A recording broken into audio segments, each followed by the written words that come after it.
História do Brasil 1, texto 2, o Império Colonial Português, parte 2. Bom, vamos retomar aqui. A gente estava falando há pouco aqui que a coroa começou a se interessar pela Câmara da Colônia, né, no Brasil. Então, a primeira coisa que ela faz é dirigir, né, controlar a seleção dos nomes dos vereadores para que ela possa escolher aqueles vereadores que vão representar os seus interesses, né, e não os interesses dos oficiais da Câmara, né? Enfim, o que vai acontecer? Ela pega esses nomes, a Câmara, né, envia esses nomes, mas ela seleciona aqueles nomes que são do interesse dela, coloca isso numa carta selada e reenvia envia esses nomes para as câmaras das colônias. Isso tudo para quê? Porque já estava acontecendo, né? O autor vai introduzir aqui a expressão oligarquias autoperpetuadoras. Olha, oligarquia todo mundo sabe o que é, e autoperpetuador, vocês também sabem o que é. Eu parto do princípio que vocês são todos alunos de graduação e com certeza vocês têm um repertório, um léxico, né, variado, né, culto a respeito dessas palavras. Então, não vou ficar aqui me detendo muito no significado de algumas palavras, não. Entendeu? Então, o que vai acontecer? Para evitar que aconteça, né, como já estava acontecendo, casos de oligarquia autoperpetuadora, ou seja, em outras palavras, a Câmara passa a representar os seus próprios interesses e não os da coroa. E aí a coroa não gosta disso, né? Ela não gosta, ela fica estressada. E como é que vai se dar esse processo de oligarquia autoperpetuadora? Vai ter interesse de sangue, vai ter nepotismo, quem não sabe o que é procura no dicionário, né? O que é nepotismo, né? Você colocar pessoas ali, né, que são da própria família, né? Pessoas que têm interesse, você tenha um interesse particular que elas estejam ali na sua administração. Vai ter a questão racial, que para Portugal, a questão do sangue, que é uma questão vital. Portugal extremamente... eu até não gosto de usar essa expressão racista, porque esse conceito ele não existia nessa época. Isso é uma criação moderna, o conceito do racismo. Isso é só uma observação. Gente, eu não sou o dono da verdade. Quem quiser discordar, me manda aí a informação. Mas até porque esse áudio ele é dirigido para poucas pessoas. Entendeu? Então fica aí. Se você acredita que não, então pesquisa e verifique. Mas não há que se falar também em conceito de racismo. Mas para Portugal manter o que nós entendemos como racismo na modernidade, na contemporaneidade, tinha todas essas questões. Então, todas essas representações que não eram os interesses da coroa, eles passaram a ser duramente controlados e reprimidos. Duramente que eu digo, né? A coroa tinha os seus mecanismos de auferir e de controlar isso aí. Outra questão, outro fator, outra coisa, vamos falar coisa, né? Outra coisa que acontecia, não por falta de termo mais específico, não, por falta de inteligência. Mas uma outra coisa que acontecia também, quando a Câmara se tornava autoperpetuadora, ou seja, ficava elegendo, né? Ela estava sempre elegendo os mesmos representantes, né? Porque os mesmos representantes iam defender os mesmos interesses. Mas esses interesses, obviamente, como já disse um monte de vezes, não eram os interesses da coroa. E todo esse discurso por causa de quê?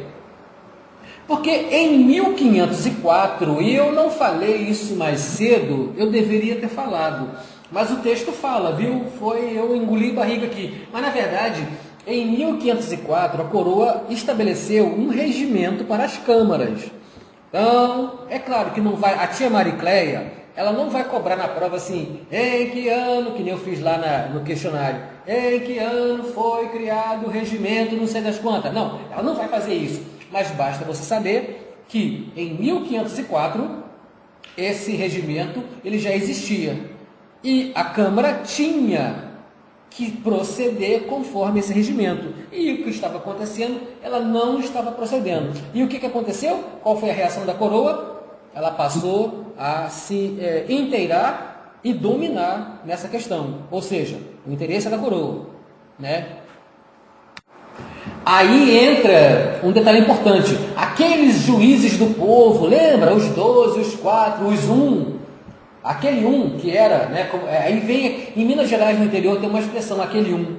Aquele 1, ou seja, aquele 1 é aquele representante dos 4, que era representante dos 12, que era representante das corporações e guildas de ofício. Mas, enfim, esses juízes do povo, eles começaram a ser excluídos do processo de votação. Não só eles. Tanto o juiz do povo quanto os procuradores dos mestres, porque são dois cargos diferentes. No texto, né, a gente às vezes tem a tendência de não fazer separação. O juiz do povo, ele vinha lá pela banda das corporações, ele era representante. E os mestres, né, do ofício, eles também vinham das corporações, mas exerciam uma outra função. Era defender também os interesses dos ofícios, mas eles não eram esse 1. Eles eram da parte dos outros 3. Entendeu? Eram 4. Lembra que os 12 elegiam 4? Então, os 4 elegiam 1. Esse 1 estava mais voltado para defender os interesses de toda uma corporação, um segmento, e esses 3 eles estavam voltados para defender os interesses dos artífices, dos menorzinhos lá embaixo, na base, e não no topo. Ok? Aqui vai acontecer uma coisa interessante.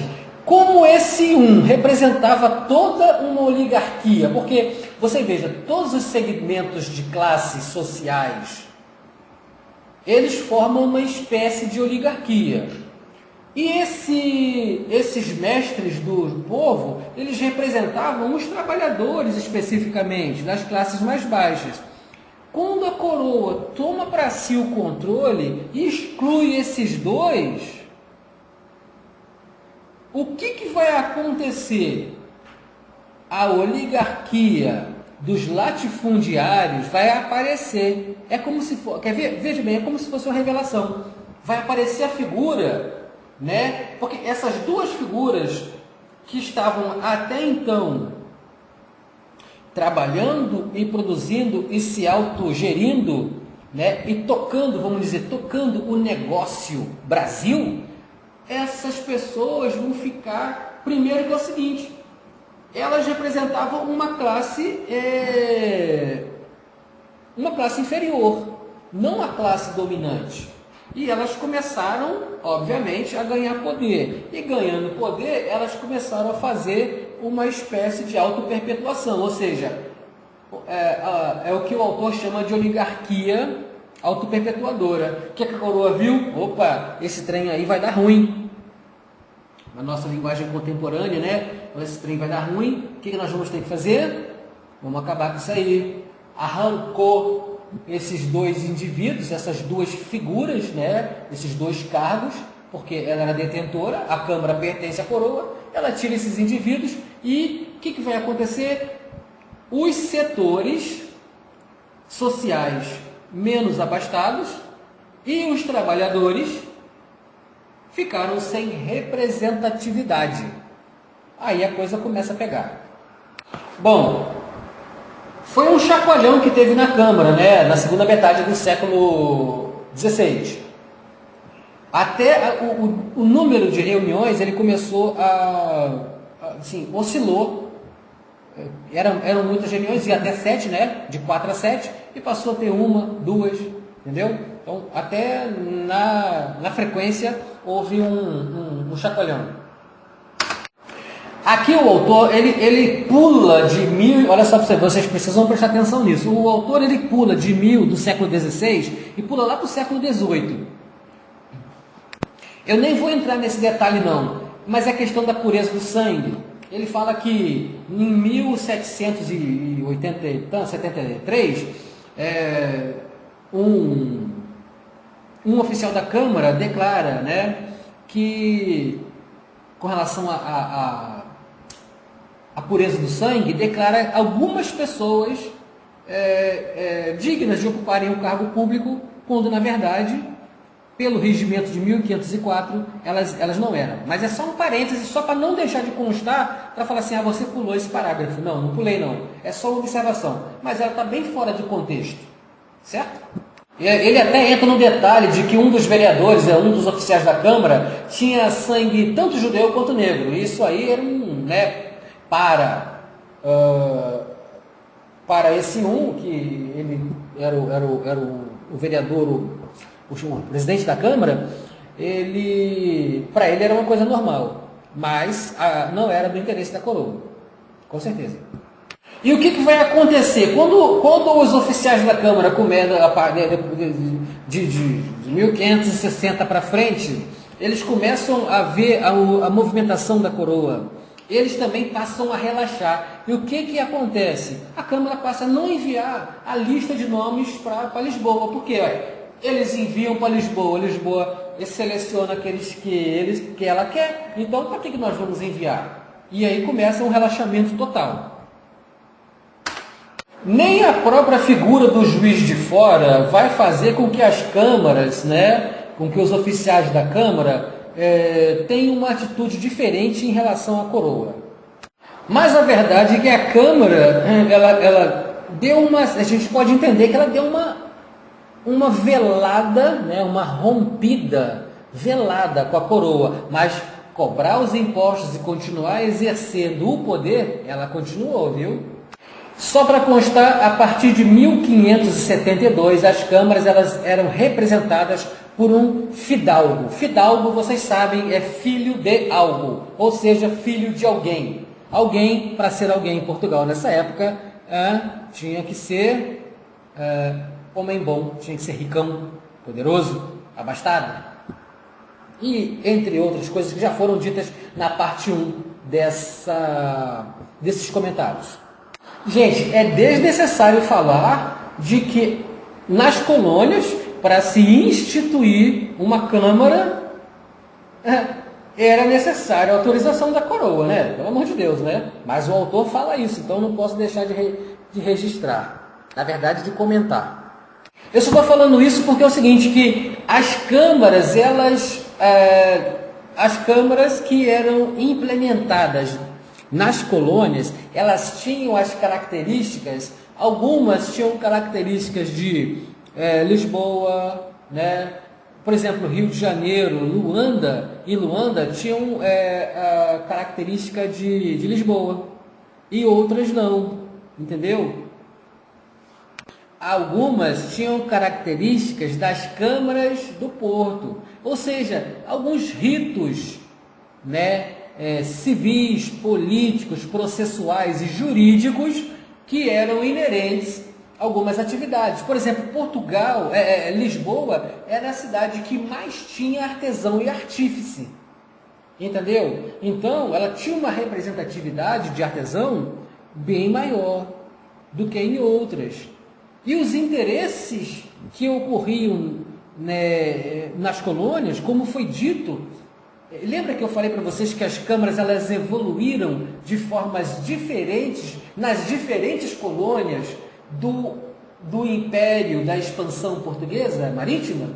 Entendeu? Então, cada câmara tinha o seu tempero, político, assim, falando, de grosso modo, E se nada disso for verdade, eu vou me justificar que eu sou um esquizofrênico fugindo do manicômio. Não sou tão assim não. Voltemos ao texto. Então, aí como Goa também tinha uma classe trabalhadora muito extensa, muito forte, ela também teve uma representatividade também bastante forte até a segunda metade do século XVIII. Então, até a segunda metade do século XVIII, Goa, assim como Portugal, tinha uma representatividade dos trabalhadores forte, beleza? Forte dos trabalhadores. Bom, quem representava? Os representantes quem eram os representantes dos trabalhadores,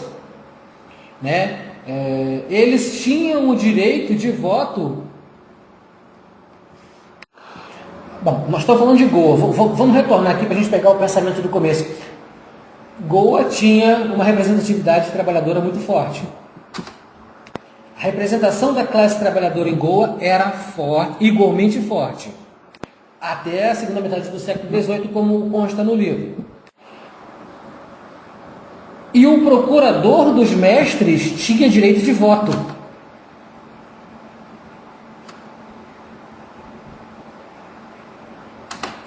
Esses representantes tinham um estatuto, eles receberam, né, o título, né, de gentis homens temporários. E aqui o autor ele faz uma comparação, diz que em Macau, né, nunca teve uma representação da classe trabalhadora. Então, se cair na prova perguntando, né, até o final do século XVIII, qual das colônias possuía uma representatividade das classes trabalhadoras? Você sabe que é Goa. Goa tinha representatividade. Macau não tinha representatividade. É simples assim. Goa tinha, Macau não. Goa sim, Macau não. Ok?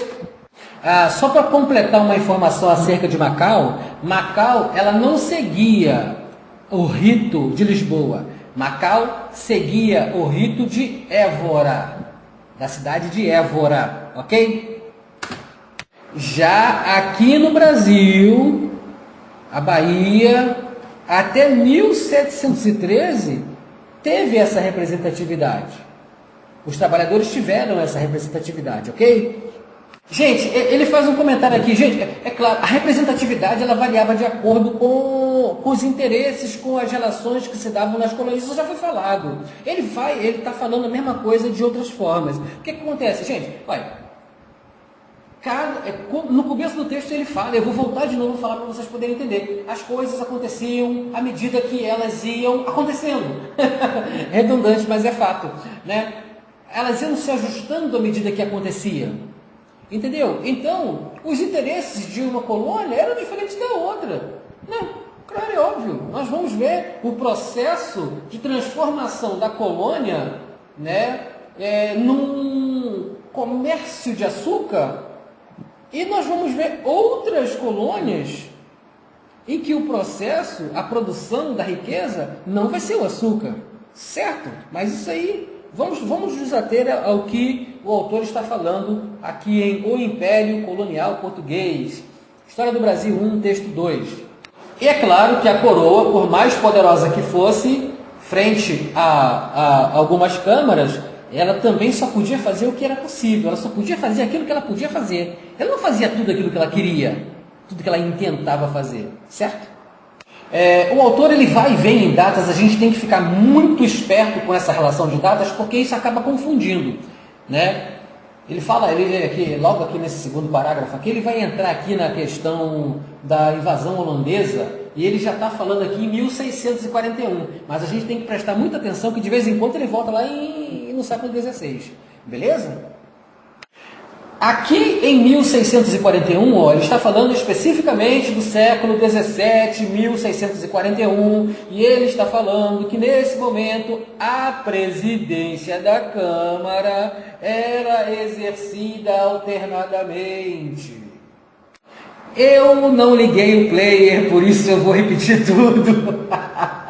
Ele fala aqui que nessa época de 1641, até o cargo de tesoureiro também era um cargo alternado. Olha que interessante, hein? Alterna o cargo do vereador do meio, que seria hoje o líder da Câmara, e alterna o cargo do tesoureiro. Você é boi, Marcelo? Eu, hein? Para de... coisa louca. Aqui ele entra também no detalhe, né? Porque a partir de 1640, por exemplo, quando a gente começa a falar, chegou os holandeses e tal, quando começa esse assunto, a primeira impressão que a gente tem é o que vem na nossa mente, é o forte, né? A construção de fortes. Quem tinha, né, a obrigação de construir esses fortes? Ora, a Câmara, óbvio, né? Só para constar, inicialmente ninguém recebia um dinheiro, mas aqui agora o autor já está falando, a partir de 1641, o tesoureiro ganhava um salário de 500 cruzados. E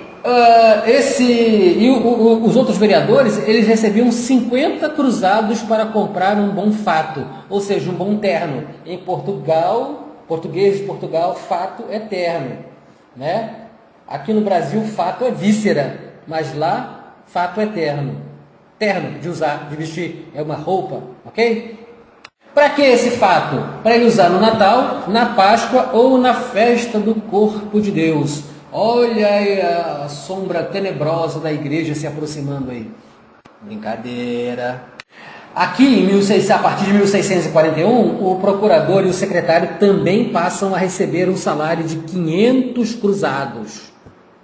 Né? A gorda soma de 500 cruzados. Bom, se 50 dava para comprar um terno, ele podia comprar 10 ternos por mês. Pelo menos ele não ia andar mal vestido. A ocupação desses cargos, desses oficiais, a partir de 1641, também era por 3 anos. Atualmente é 4 anos. Odiernamente são 4 anos, né? Mas naquela época eram 3, beleza? Naquela época o quê? 1641. Eram 3 anos. O mandato, viu? Muita gente fala mandado. Mandado tem a ver com determinação judicial. Mandato é o período que o cara fica. Eu falei que não ia ficar explicando esses termos, mas não tem jeito. Detalhe, hein? A eleição de Almotacés, lembra aqueles caras que eram os experts dos pesos e das medidas? Eu estou igual o Lobianco, eu vou ficar falando tantas vezes a mesma coisa que você vai acabar decorando. Mas veja bem, esses Almotacés, eles eram 2 vezes por mês. Não, perdão, a cada 2 meses escolhiam 2 Almotacés. É legal, né? É como se fosse 1 vez por mês. Enfim, é isso aí. Isso tudo era feito aqui na colônia, ou seja, era uma cópia idêntica, similar ou pretendida do que acontecia no sistema político da colônia, beleza? Bom, nós temos aí aquele documento de 1504, né, aquele regimento de 1504, que determina o funcionamento das câmaras. Lembra que eu falei que tinha um regulamento que regulamentava o procedimento político das câmaras? Beleza, que ele também falava da questão da pureza de sangue, beleza, mas quando chega em São Tomé e Príncipe, mas não tem jeito, né? O pessoal lá, é muito difícil encontrar gente branca lá, entendeu? Então, como é que eles iam fazer isso? Claro, eles enviavam os reinos, né? Os portugueses, mas quando chegava lá, eles tinham que casar, evidentemente, com as mulheres. E eles não escolhiam qualquer tipo de mulher, eram geralmente as mulheres dos líderes locais, também comerciantes e abastados, né? E acabava que era isso que acontecia. Então não tinha como. Como é que Portugal ia cobrar, fazer uma vigilância sobre a pureza de sangue, se a natureza daquela região era outra? Não é verdade? Só um detalhe, né? Haviam muito poucas mulheres brancas nessas regiões, São Tomé e Príncipe. Isso aconteceu de 1500 até mais ou menos o final do período colonial. Essa questão de ter poucas mulheres brancas nessas colônias. Até mesmo aqui no Brasil, a gente fala assim, mas no Brasil também teve. Por exemplo, São Paulo, o exemplo brasileiro é São Paulo, em que essa questão da pureza de sangue, ela não podia ser levada ao extremo, dada a natureza miscigenada da população. E em Macau, por quê? Por causa dos olhinhos puxados dos chineses lá, dos amarelinhos, com todo respeito, né? Amarelinhos, com respeito, é claro, era impossível levar cumprir esse regimento na sua íntegra. E aí vai acontecer uma coisa interessante, olha só para você ver. Bom, o regimento diz que tem a questão da pureza de sangue, tem que levar a sério. Mas o presidente da Câmara de São Tomé, por volta de 1655, ele vai ele vai criticar e ele vai impedir que os mulatos eles acessem esse sistema, né, que eles sejam eleitos. Mas a própria coroa vai chegar e vai falar, mas não tem jeito, ô Zé Mané, aí só tem mulato, meu filho, como é que vai eleger branco se não tem branco para eleger? É mais ou menos isso que o autor está querendo dizer, viu? Aí a coroa diz, basta ser casado e abastado, ou seja, se tiver dinheiro, meu filho pode ter a cor que tiver, que vai ser bem-vindo em São Tomé e em Príncipe, e em Macau também. E isso sem falar nas câmaras da África, né? Porque até agora o autor não falou de nenhuma câmara da África, mas com certeza nesse processo de expansão, né, a África como colônia portuguesa, ela tinha, né, você não vai encontrar gente colorida lá, né? Aliás, descolorida lá, você vai encontrar africanos negros, não é verdade? Nesse momento, antes da colonização do homem branco, você vai encontrar os autóctones, né, os nativos, e essas pessoas elas eram negras. Então, como é que você vai cumprir esse regulamento? Enfim, mais para frente a gente vai ver que isso vai dar um quiprocó danado, mas no momento a própria coroa falou, olha, não tem jeito, vamos fazer o que dá, beleza? Não tem cão caçar com gato, desde que o gato seja rico, né? Tá valendo. Com exceção de Luanda, né? Essa exceção de Luanda vai até o século XVIII, é muito bom frisar isso.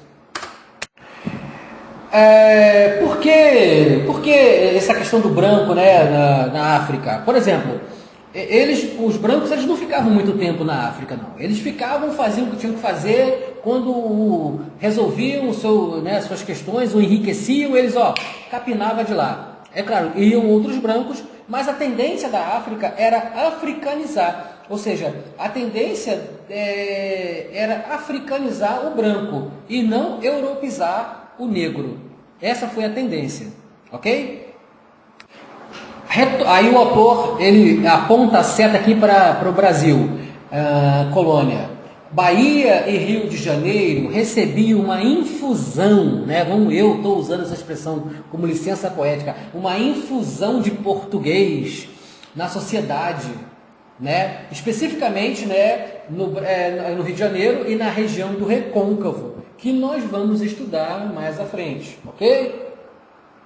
Goa e Macau também recebiam essa infusão anual de portugueses para embranquecer a instituição. Não é muita coisa, embranquecer a instituição, somente ela. O restante era consequência. E o autor registra que as mulheres brancas iam pouquíssimas mulheres brancas para a Ásia, ok? É nesse ponto aqui do texto, mais ou menos por volta dos 24 minutos, que ele vai falar o que são esses reinóis. Esses reinóis são aqueles portugueses que são migrantes de Portugal. Eles saem de Portugal e vêm para a colônia. São esses. Esses são os reinóis. Mas quando eles chegam na colônia, eles não são tratados, ou pelo menos o autor não os trata como portugueses. Porque eles não são portugueses aqui. Aqui eles são reinóis. Portugueses eles são lá em Portugal, né? É o que eu consigo entender que ele está tentando dizer. E aqui vai acontecer um detalhe importante. O português vai sair de Portugal, vai chegar na colônia e vai, né, tentar a sua vida. Os proprietários, né, os autóctones, os líderes políticos nativos de todas as colônias, especificamente em Macau, eles vão tentar casar suas filhas com os portugueses brancos, branco, né? Com os portugueses. Por quê? Status social. Eles têm dinheiro, mas não têm prestígio social frente à invasão, né? Frente a essa expansão marítima portuguesa.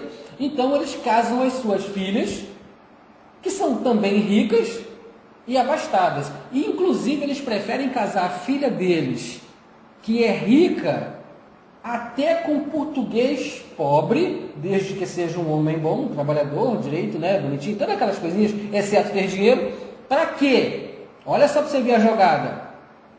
Como ele não tem, como os pais nativos das colônias não tem, e também tem sangue miscigenado, assim como suas filhas, né? Eles não têm poder político, eles casando a filha com um português, obviamente esse português ele vai para a Câmara e ele vai representar os interesses da filha e do pai.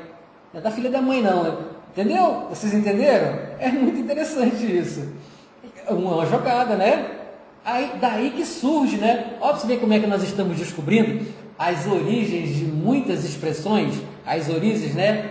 Casamento por interesse. Mas por outro lado, tudo tem, né?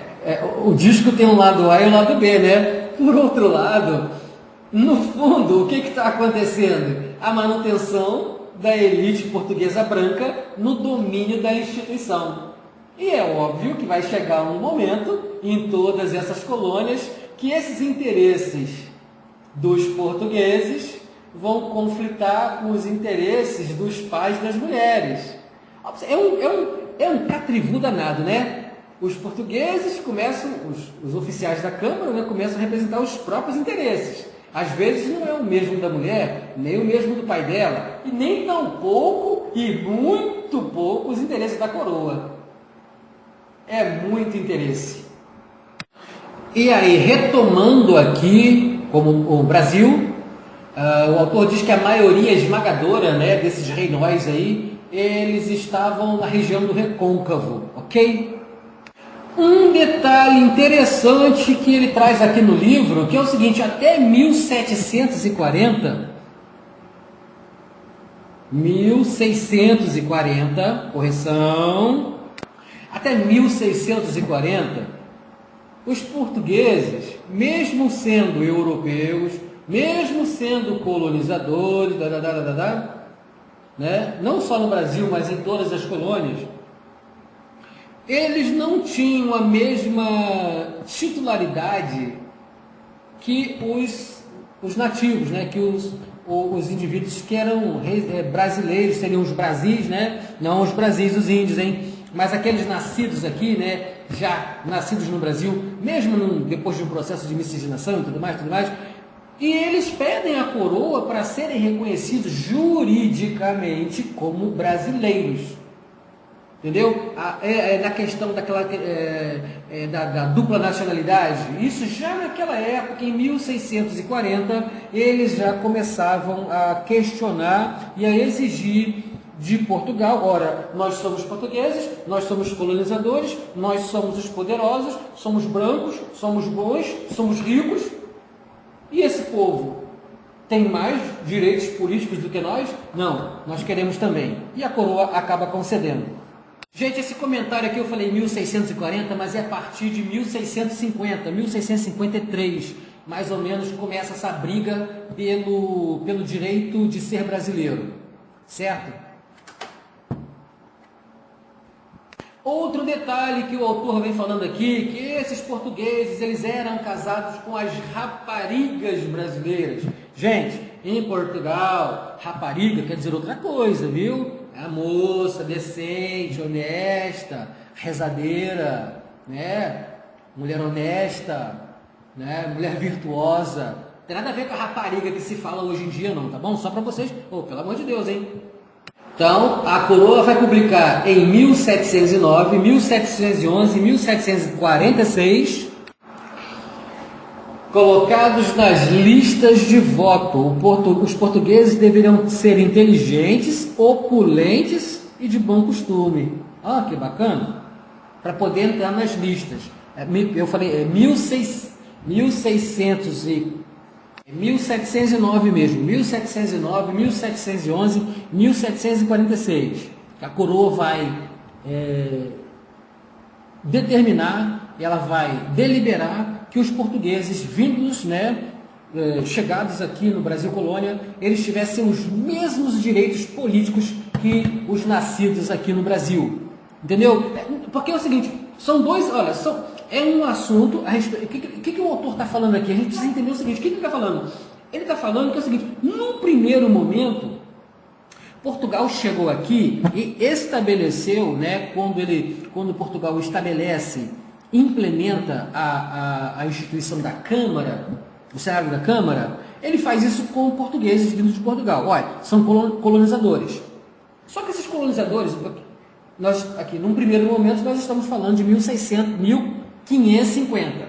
A Câmara 1550. Primeiro momento, aqui, a Câmara está instalada. Esses oficiais da Câmara estão aí. Bom, eles continuam aqui, morrem, têm filhos, casam. E a tendência, lembra daquela questão da oligarquia autoperpetuadora? Ah, legal, né? Então, isso vai acontecendo e eles vão fechando as portas até mesmo para os portugueses. E lá em 1700 e bordoada, 1709, como foi acabado de falar aqui, os portugueses chegam aqui e têm as portas fechadas na cara pelos descendentes de portugueses que chegaram aqui antes deles. Aí o negócio fica feio, porque eles falam, pô, mas peraí, isso é colônia, eu sou metrópole, então tenho que ter direito. E eles tomaram muita portada na cara até chorar lá com o rei e o monarca, ele determina que a Câmara tenha que dar os mesmos direitos políticos. Mas para que isso? Por quê? Por quê? Porque eles queriam ser eleitos. Não é por nada, não. Gozar de direito político para quê? Para ser eleito na Câmara. Para continuar, né? Para ter, ou seja, dar uma beliscada naquilo que eles achavam que era dos seus interesses, tanto dele quanto da coroa. Foi importante para esses portugueses de 1700 e pouquinho e para a coroa, né, que eles iam representar, é claro, né, os interesses dela, com mais veemência, inclusive, do que aqueles que já estavam aqui viciados, né? Essa expressão eu que estou usando, né? Estavam viciados nas câmaras daqui para representarem os seus próprios interesses à beira, quiçá, não da oligarquia autoperpetuadora. Vocês entenderam? Opulência, inteligência e bom comportamento. Nossa! E é aqui nesse momento que o autor faz a crítica a Gilberto Freire. Ora, que história é essa do Gilberto Freire falar que o Brasil, que Portugal e Brasil favoreceram a ascensão do negro, quando na verdade, né, o que existia de fato era um processo que eu não vou chamar de racial, mas eu vou chamar de excludente, né? Excludente de qualquer indivíduo que não tivesse sangue português. Ó, como é que o Gilberto Freire pode falar uma coisa dessa? É claro que ele deve ter as bases e as defesas dele, mas o autor discorda. Então, se a tia Maricleia perguntar qual é a posição do autor em relação às ideias de Gilberto Freire, aí você vai falar que o autor discorda. Só isso, beleza? Tá bom, tá bom. Mas se você preferir, você pode usar o que o autor descreve. O autor descreve que o Brasil, que Portugal implementou no Brasil, através da Câmara, um sistema de preconceito racial rígido. Ok? Então tá bom. É claro, né? Com relação à ocupação de cargos municipais. Mas se você, ao olhar a história por outro ângulo, e não é o objeto desse texto, mas é complementar, você vai ver que os negros eles foram excluídos de tudo, né? Isso é fato. Aí entra o detalhe aqui dos mulatos de pele clara, né? Os mulatos de pele clara, eles tinham algumas oportunidades, exceto, mas em Minas Gerais eles tiveram oportunidades, muitas. Oportunidades que eu digo aqui, que o autor está falando, tem a ver com a ocupação dos cargos da Câmara, né? Não é só do presidente da Câmara, mas do tesoureiro, enfim, aqueles cargos que a gente falou no começo do curso, da aula. Perdão. Fala que em Minas Gerais, o autor fala que em Minas Gerais, esses mulatos, eles tiveram grandes oportunidades e ocuparam cargos importantíssimos lá, inclusive de presidente da Câmara, mas que aqui no Rio de Janeiro e na Bahia, neca de Pitiritiba, viu? E nós não podemos esquecer de lembrar da figura dos infelizes dos cristãos novos, né, que estavam sendo perseguidos, né, ao longo de toda a sua existência. Cristãos novos, vocês sabem que eram aqueles judeus, né, que eles estavam na diáspora, fugidos pelo mundo, espalhados pelo mundo, sendo expulsos de todos os lugares e tal, aí vieram para cá e tal, e chega aqui também, apesar de que a perseguição aqui foi um pouco mais branda, segundo alguns relatos, eu não acredito, porque eu posso acreditar que tenha havido alguns eventos que não foram registrados, mas isso não é objeto do texto. Então, esses cristãos novos também, né, no frigir dos ovos, tem que constar cristão novo nessa gravação, para vocês saberem a extensão do que o autor está falando. Mas a questão do cristão novo é tudo aquilo que não era português, era negro, era cristão novo, era mouro, era mourisco, era berbere, era alienígena, não importa. Só português, a intenção deles era fixar somente o português, o Reinol, na cabeça da instituição Câmara, Senado da Câmara, ok? E olha só que interessante, o autor fala que ele volta aqui, estátua, né? Vamos brincar de estátua agora. O autor volta lá em 1497, falando que Dom Manuel Cueca, ele faz de tudo. Olha, essas são as. Eu vou falar e vou abre aspas. Dom Manuel fez de tudo para incluir, aí o autor abre aspas, fala desgraçados, fecha aspas, né, na sociedade. Dá a impressão de que o autor é antissemita. Se ele não é antissemita, isso aqui, cara, não vai cair na prova. É só para conhecimento, né? Expressar o que eu imagino. Por que esse autor? É óbvio. Se ele está escrevendo, dependendo de quem, né, ele seja, é um comentário bem antissemita. Chamar os cristãos novos de desgraçados. Por que ele usou essa expressão? É claro, eles eram realmente desgraçados, infelizes e amaldiçoados. Mas, vou falar, essa expressão não poderia constar no texto. Só estou registrando isso. Porque eu estou registrando e ponto final. E aí, Dom Manuel Cueca, ele vai fazer um édito proibindo toda e qualquer manifestação preconceituosa contra judeus em Portugal, na Lisboa, na verdade, ok? Ele até determina que um cristão novo assuma a presidência da Câmara em 1512. Ou seja, a presidência da Câmara, né, deveria ter um cristão novo, mas deveria ter 3 cristãos velhos. 3 é mais forte do que 1, né? Mas olha só que contraditório. Em 1519, já sai um novo regulamento dizendo que um novo regimento dizendo, proibindo os cristãos novos de assumirem cargos oficiais, ou seja, cargos públicos, né, em Goa, exceto numa condição extremamente especial. Eu até imagino, né? Que condição fosse essa? Seria essa. A própria Câmara de Goa pede em 1561 que a rainha impeça definitivamente que cristãos novos assumam cargos na Câmara. Aí a rainha vai dar uma resposta para a Câmara. Olha, fica muito desconcertante para a coroa registrar tais eventos, porque Portugal é assim, diferente de Castela e Aragão, é a primeira vez que nós estamos introduzindo essa noção aqui, né? Porque a Península Ibérica, né, nós temos aí Portugal, né, mais a leste, e Castela e Aragão, na verdade Castela e Aragão eram os reinos mais antissemitas, entendeu? Então eles não tinham vergonha de publicar os seus éditos dizendo morte aos judeus. Não.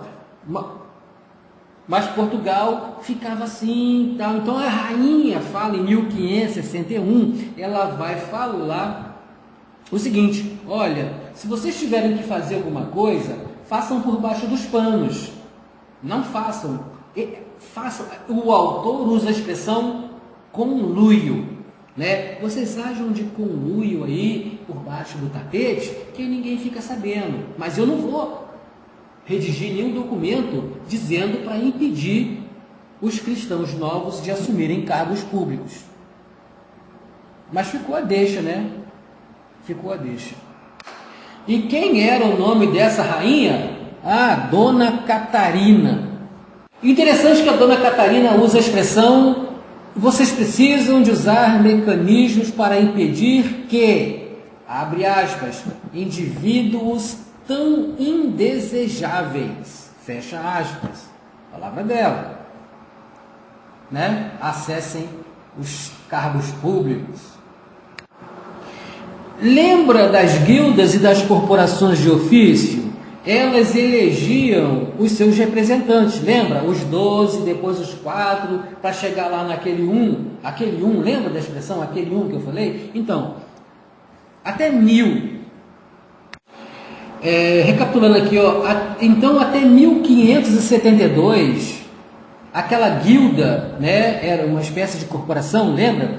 Essas guildas, elas elegiam os representantes deles, até 1572, eles ainda elegiam cristãos novos para enviar para a lista lá, né, da eleição.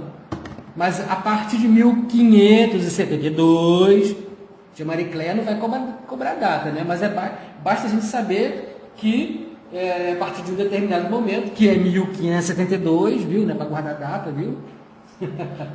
É você saber que esses cristãos novos, eles poderiam até estar na lista, né? Mas não ia ser escolhido, certo? Pela coroa.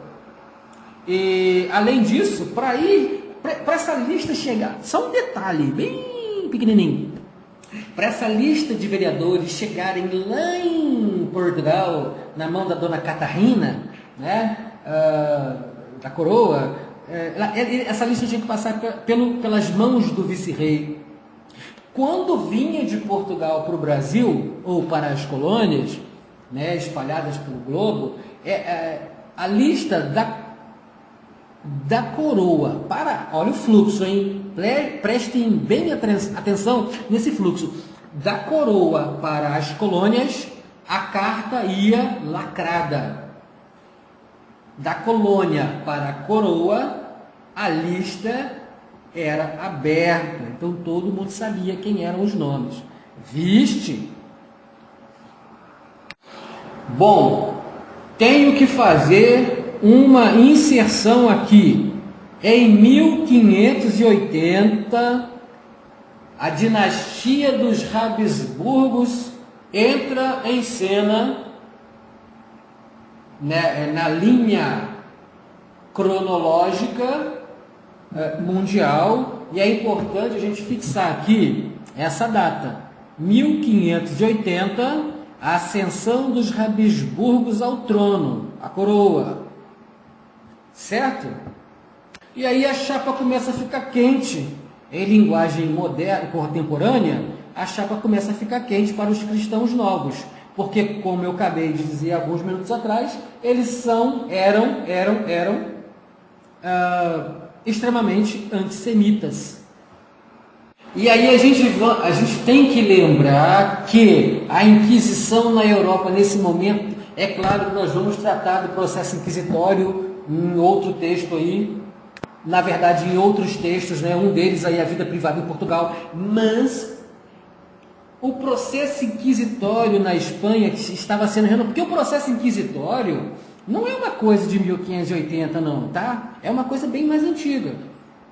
Por volta do ano 1134 já tinha a filosofia ideológica, né, do processo inquisitório, mas naquela época tinha uma outra conotação. Tudo bem, esse assunto aqui não é isso. Nós só quero falar para vocês que em 1580 o processo inquisitório estava a pleno vapor em Castela e Aragão. Em Portugal também, mas um pouco menos. Mas na Espanha estava queimando gente, né? Aquela fumaça negra em cima da Espanha, né? Do cadáver, dos corpos queimados. Enfim, o que vai acontecer? Com essa política antissemita espanhola, que não é espanhola, hein? Castela e Aragão, gente. Então, o que vai acontecer? Os marranos, eles vão fugir desesperadamente dessa região para as colônias. Gente, mas veja bem, se havia um processo de expansão marítima a nível global, tinha lugar aonde eles pudessem se esconder?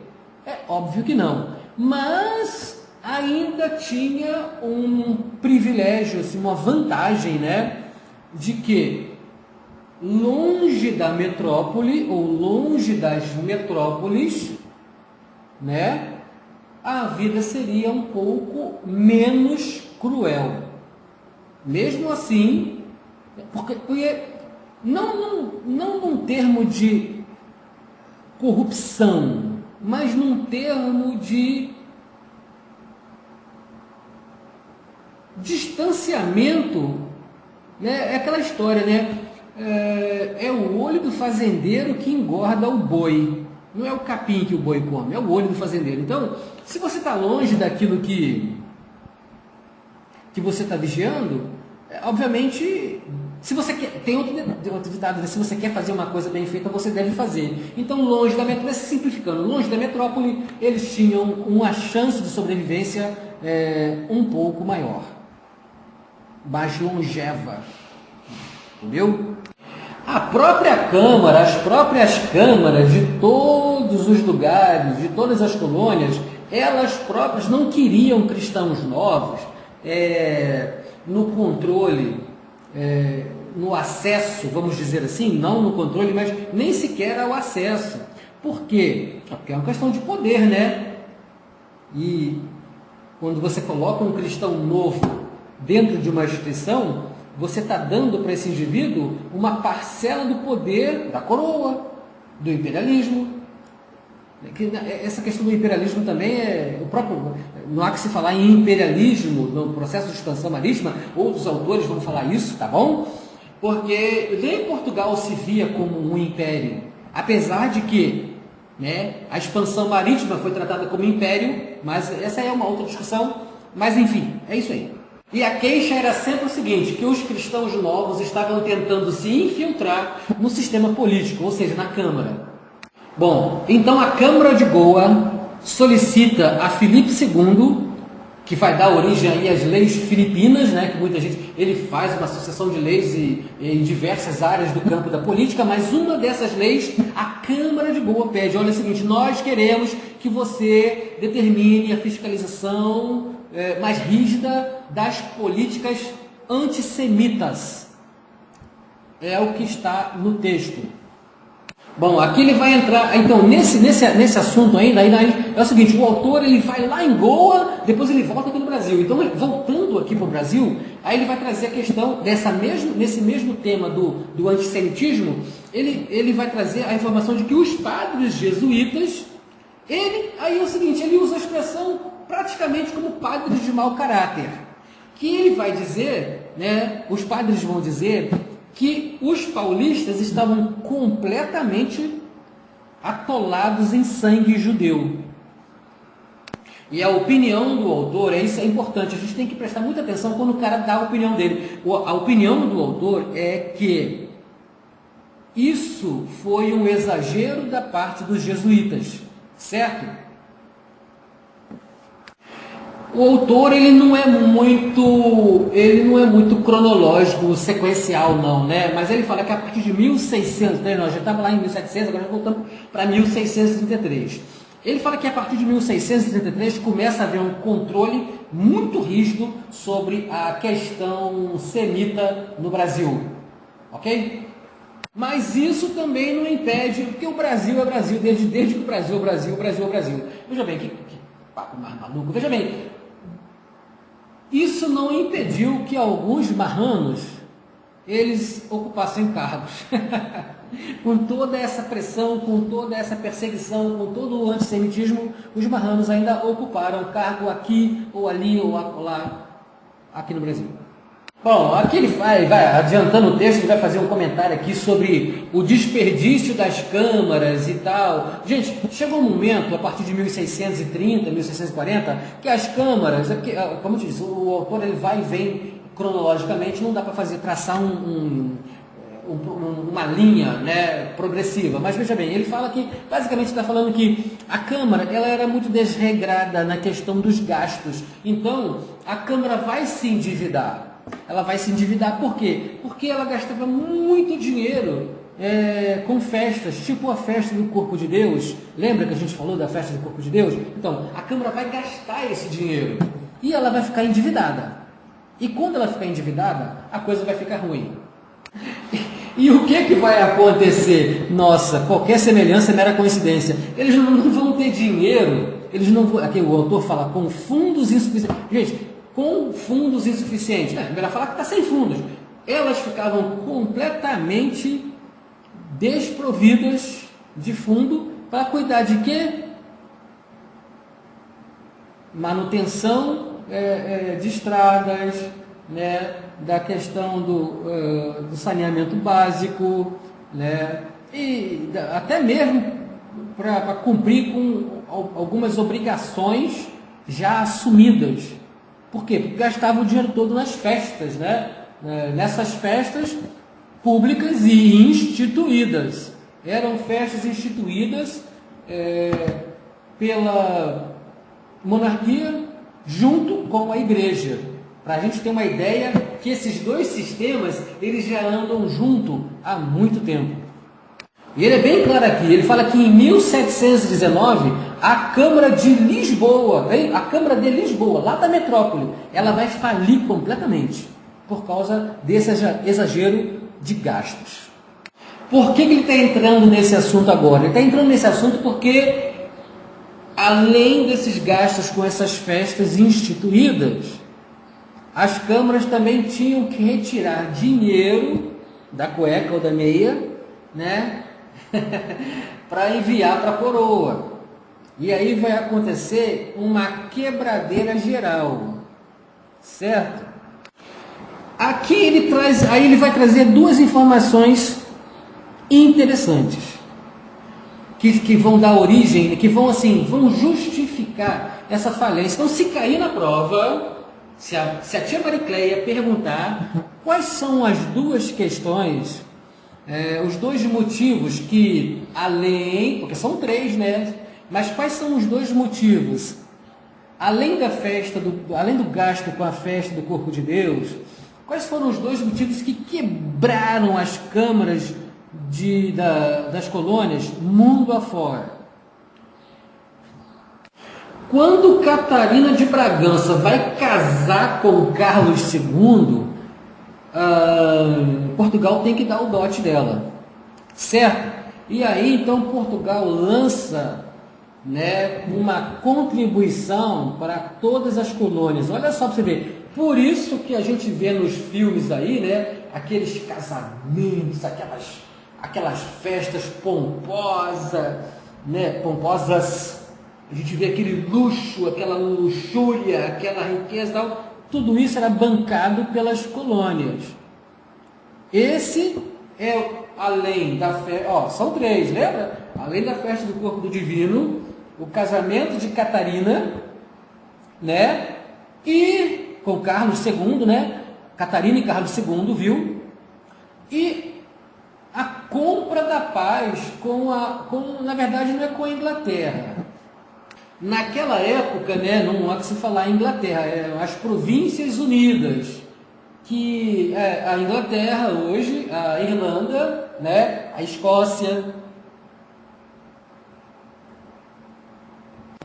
Então, para ter paz com esses povos, Portugal tem que pagar. Aí Portugal faz uma arrecadaçãozinha, uma cobrança leve sobre as colônias, né? E entope a colônia de mais e mais impostos.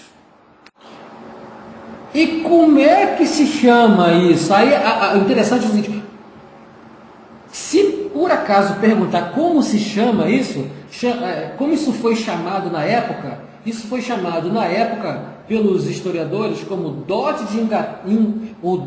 de Inglaterra e paz de França. O dote de França e paz de Inglaterra é porque a paz foi comprada com a Inglaterra, né? É paz de Inglaterra e dote de França. Ela casou com Carlos II. Tá escrito errado aí, ó. Tá grafado errado, viu? É paz da Inglaterra, porque ela fez a paz com as Províncias Unidas. E o dote com a França, porque Carlos II, ele era François.